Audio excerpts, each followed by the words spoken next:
All right. Well, hey, guys, it is my pleasure today to introduce you to, well, maybe not introduce you, probably don't need an introduction, but to tell you that we get to be here today with Wesley Huff.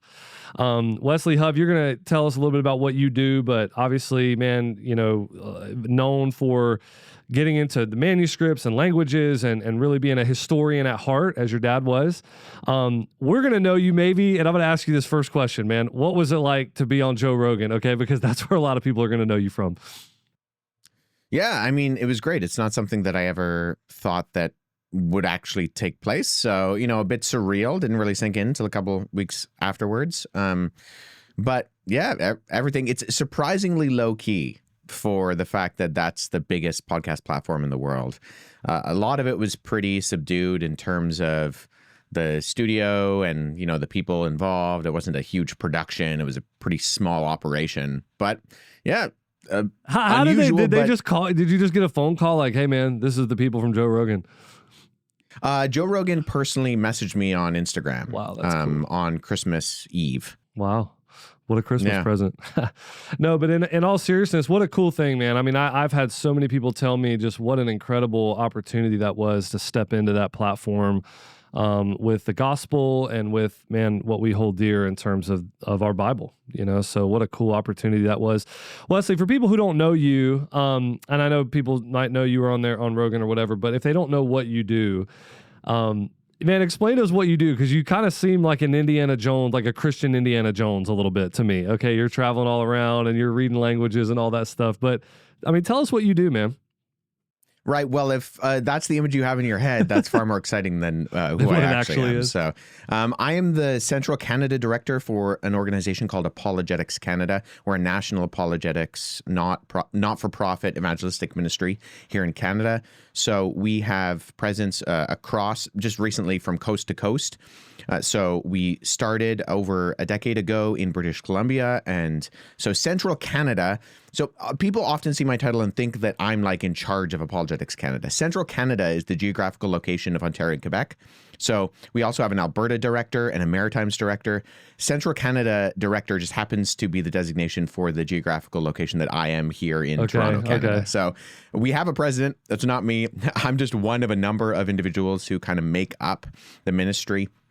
I'm also finishing up my PhD at the University of Toronto in New Testament Studies.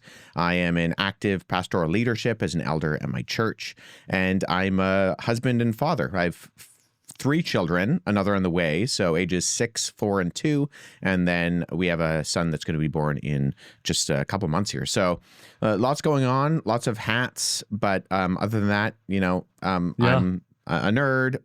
I think in my X or Twitter bio, whatever you want to call it, I have like athlete wannabe. So those kind of things just make up.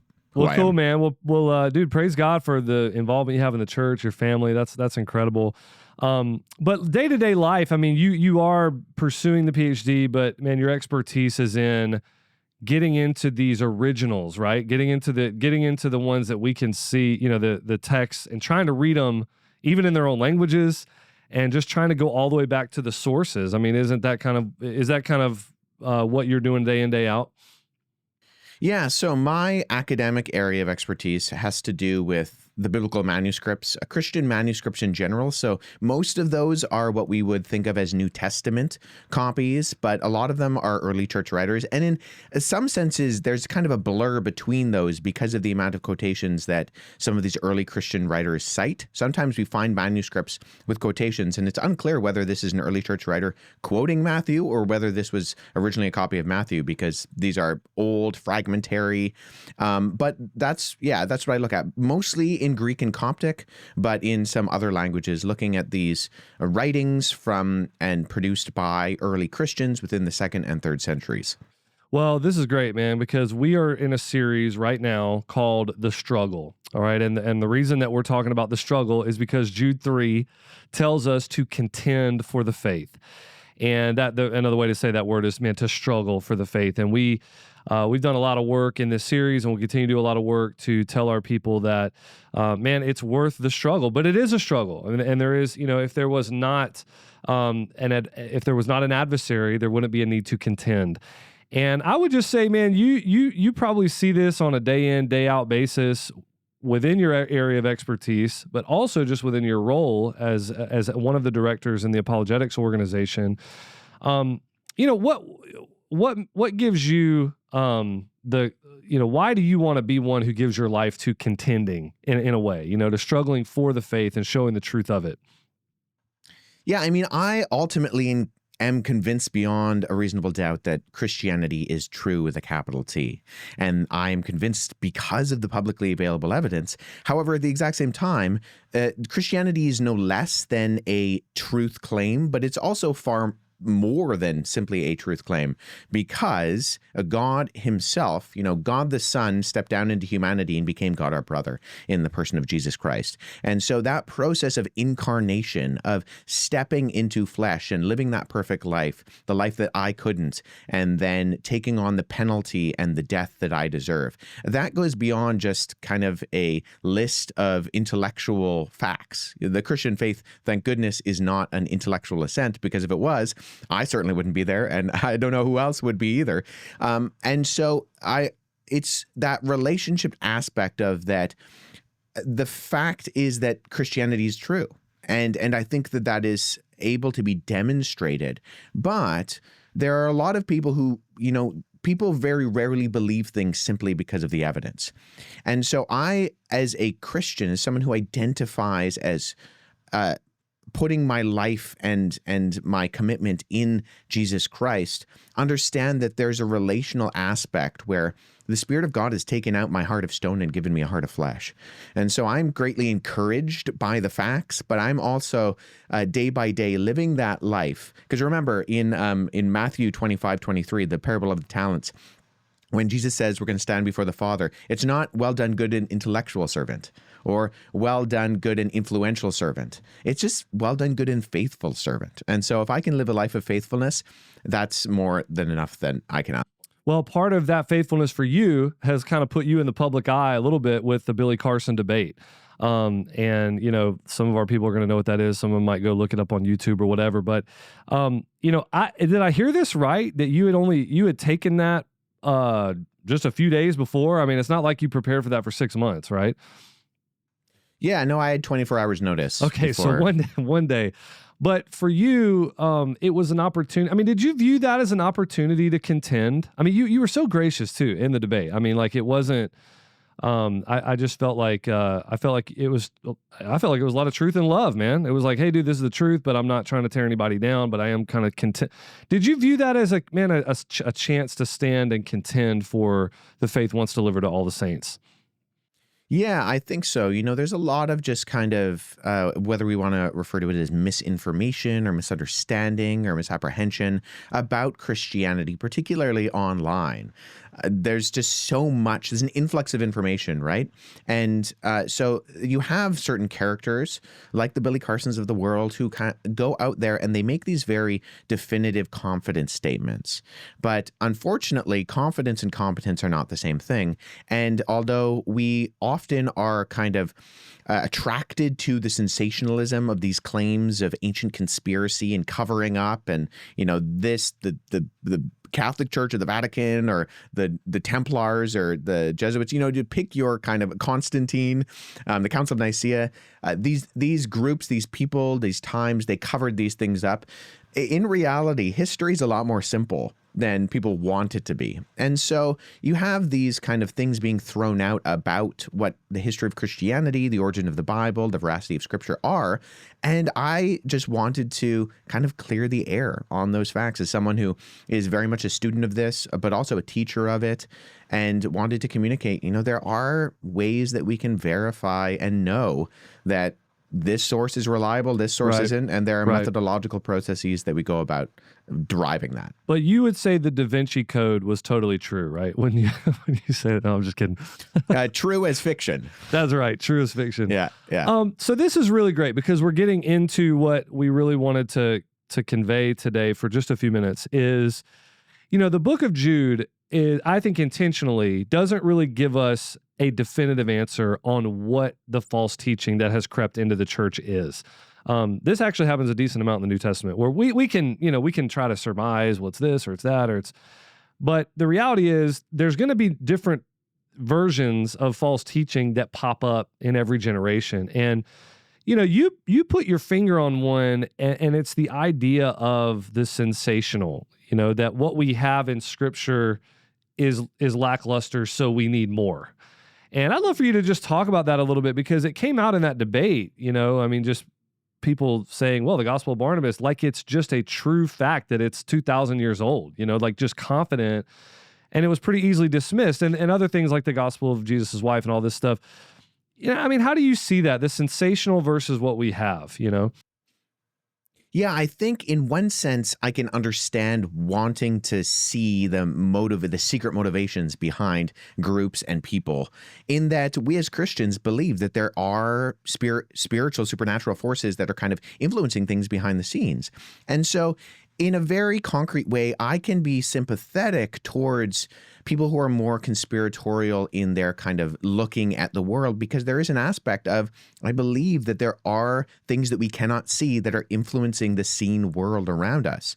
However, at the exact same time, we also need to keep things within the realm of reality when reality is in view. And so I think looking at that which corresponds to logic and reality, which is the definition of truth, and looking at something like, okay, we're talking about the historical Jesus. So we're reading a book like Jude. It claimed to be written by one of the half-brothers of Jesus, the brother of James and Jesus. And so there's a concrete historical reality to that. At the exact same time, we do have other documents that are floating around the ancient world with names attached to them from individuals who are also associated with Jesus. Names like Thomas and Judas and Mary and Barnabas. And so what do we do with these? Well, there's an actual way that we can look at whether they are reliable, whether they're giving us a true picture of the actual identity of a historical character like Jesus, in the same way that we would look at the historical, reliable information of anyone else from history, whether that's, Jesus or Alexander the Great or Genghis Khan or Abraham Lincoln.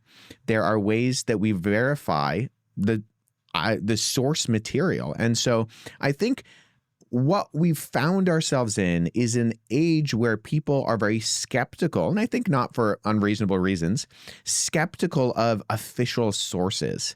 And so if we're looking at something like the 2,000-year-old kind of steadfastness of Scripture saying, here's who Jesus is, here's what the church has taught, people look at that with a critical eye and saying, I wonder if that's really the case. I wonder if I'm really being told what is true. Well, what happens if I, veer over and look at the Gospel of Thomas or the Gospel of Mary or the Gospel of Barnabas? And I think that's where, I think it's not unreasonable, but at the end of the day, there are reasons why Matthew, Mark, Luke, and John have stood steadfast over the last 2,000 years, and these other ones just simply don't add up. So let's dive in. This is your wheelhouse. Let's dive into this for just a moment here. Like in our cultural moment, because we have a lot of college students, young professionals. What you're saying is exactly right, man. Everything online, it's hard to decipher what is true, what is not true. Somebody could make a really compelling 5-minute YouTube video on the Gospel of Barnabas, and you're just like, oh, well, that's just totally should have been in the Bible. Like you don't.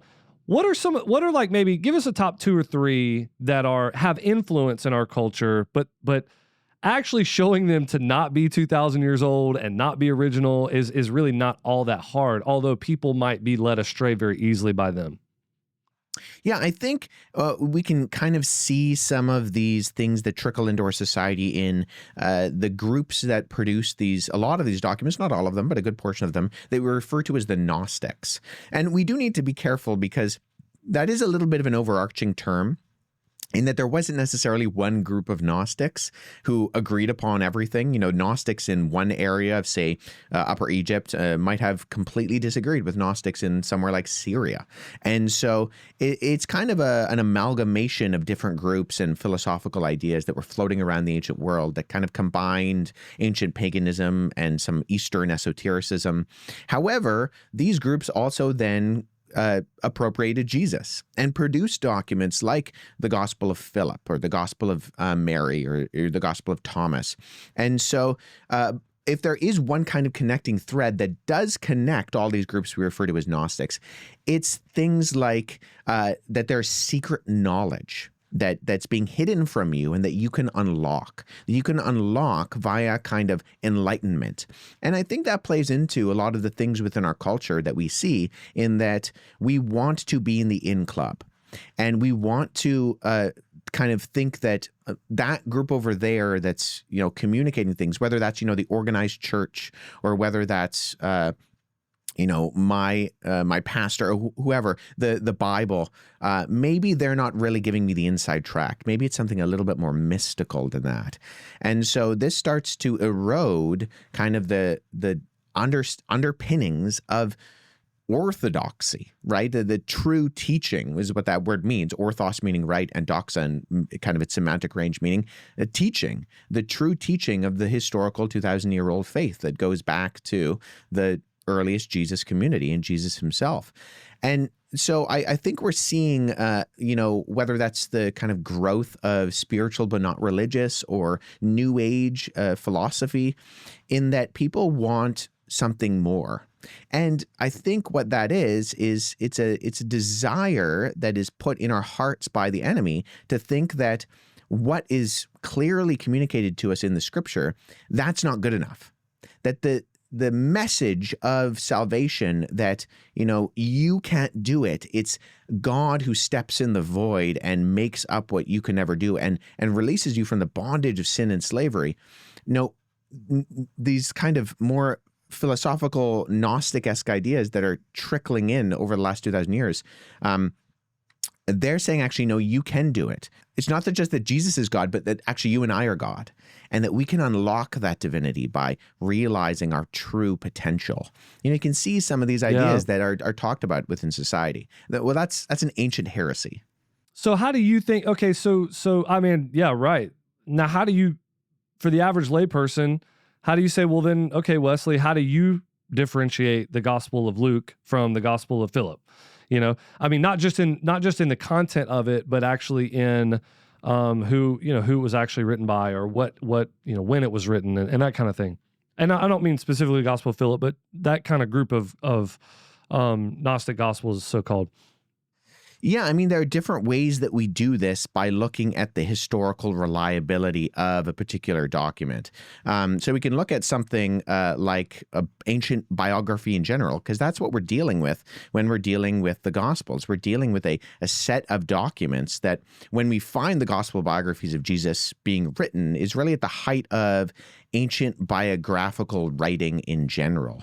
So as a genre, this is when individuals like famous ancient writers like Plutarch and Suetonius and Tacitus, who are writing about, biographies of the Roman emperors, they're writing about ancient figures of their day. And this is when we find the Gospels also being written. If we back up in the timeline, the earliest life story accounts we see being written in detail in the ancient world are what are called proto-biography. And these start to pop up about half a millennium behind the Gospels.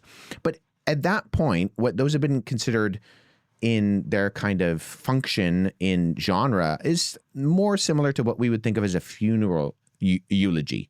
It might talk about the influence of that person as a soldier or a leader, but in reality, it just amounts to nice sayings.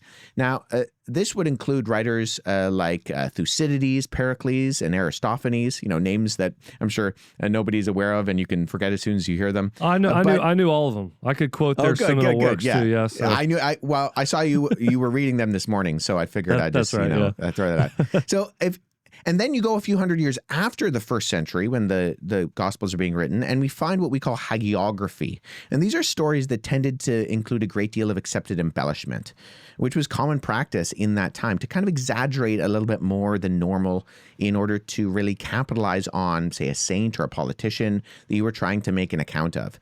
Well, however, between those 2 points, between the proto-biographical material and the hagiographical writings, is where we find within the classical world considered the crown of ancient biographical sources.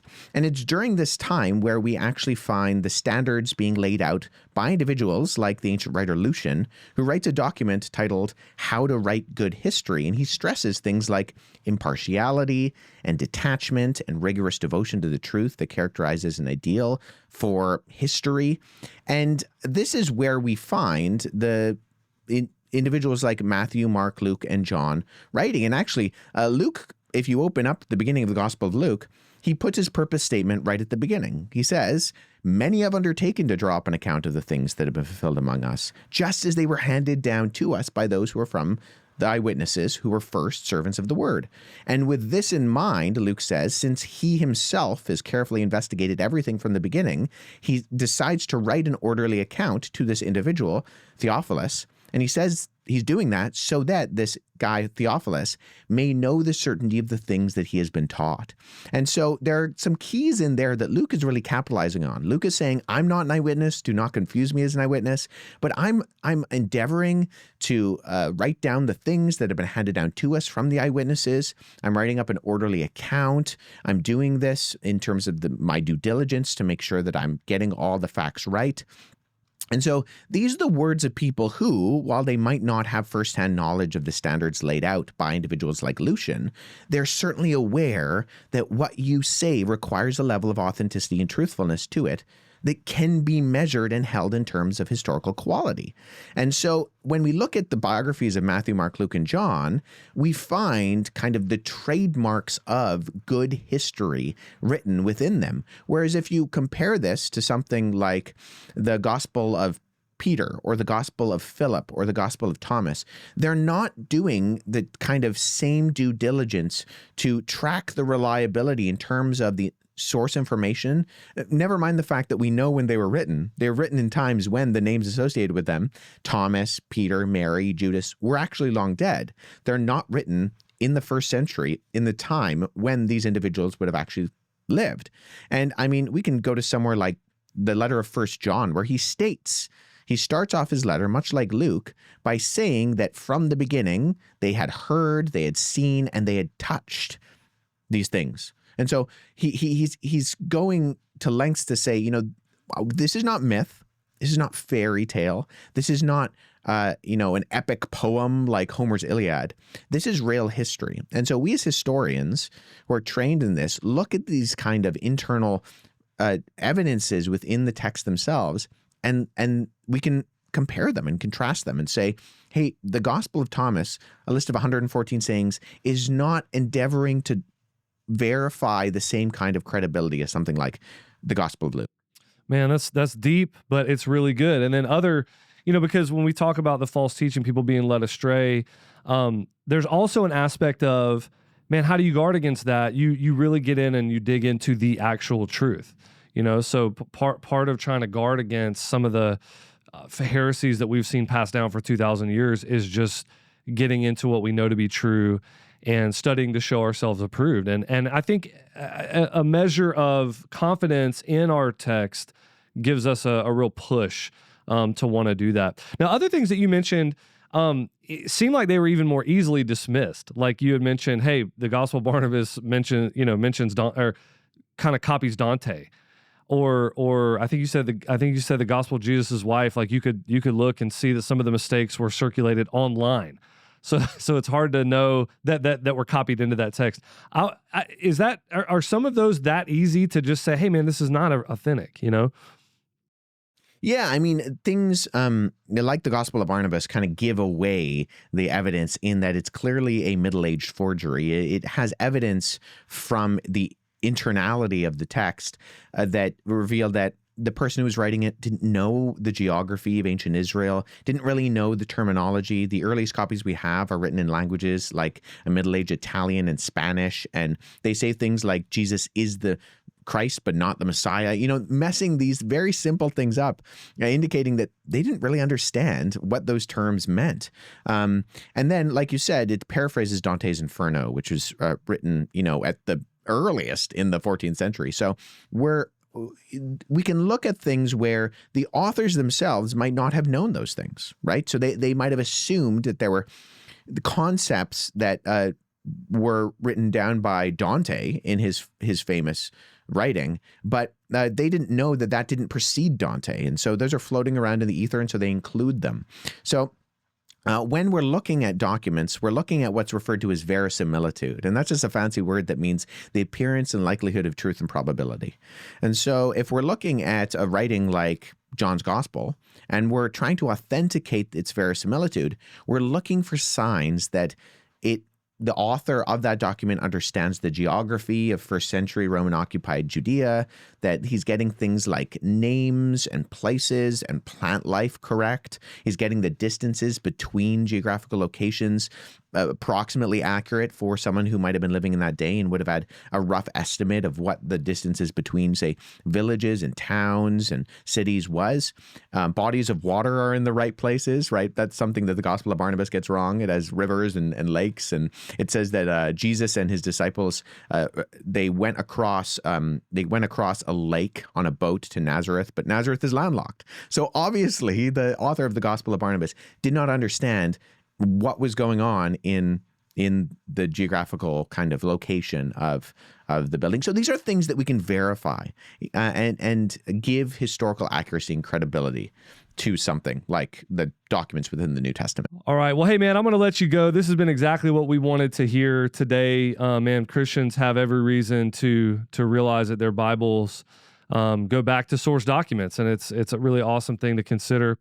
Hey, but I want to close by asking you something I asked Ruslan KD, and I know you're going to maybe have a different perspective on it, but or just from a different angle because of where you are. But you know, in the States right now, it feels like there is just a movement among college students, and man, we praise God for that. We know that revivals start many times with our younger generation. We are seeing that at Mercy Hill. We've seen hundreds of college students baptized in just the last couple of years. Or last year. And I would be interested your take on the way that you kind of define some of this, man. You can look for the sensational, but maybe it's the simple. I wonder if they've been fed, I mean, Ruslan KD used the term meta-modern or like a postmodern. They've been fed so much truth is what you want it. Maybe they've come to the reality of maybe we need more of a bedrock truth. I don't want to put that in your mouth, though. I mean, what do you think if you were just to surmise, like what's going on with the younger generation? Yeah, I think we are seeing kind of a grassroots movement in that regard. And we're being contacted here at Apologetics Canada all the time with people asking for, what kind of church should I go to? What kind of Bible should I be reading? We had someone reach out to us recently who was has to be the last bricks and mortar Bible bookstore that I've heard about in recent times. I'm saying, I have people walking through my doors, young people, teenagers, young adults saying, where do I get a Bible? All my friends are buying Bibles, and how unusual that is. And I think what we're seeing is probably, when I started my kind of evangelistic apologetics, dipping my toes in that world, I was mostly rebutting people who were the Richard Dawkins, Sam Harris, Daniel Dennett kind of fanboys and girls.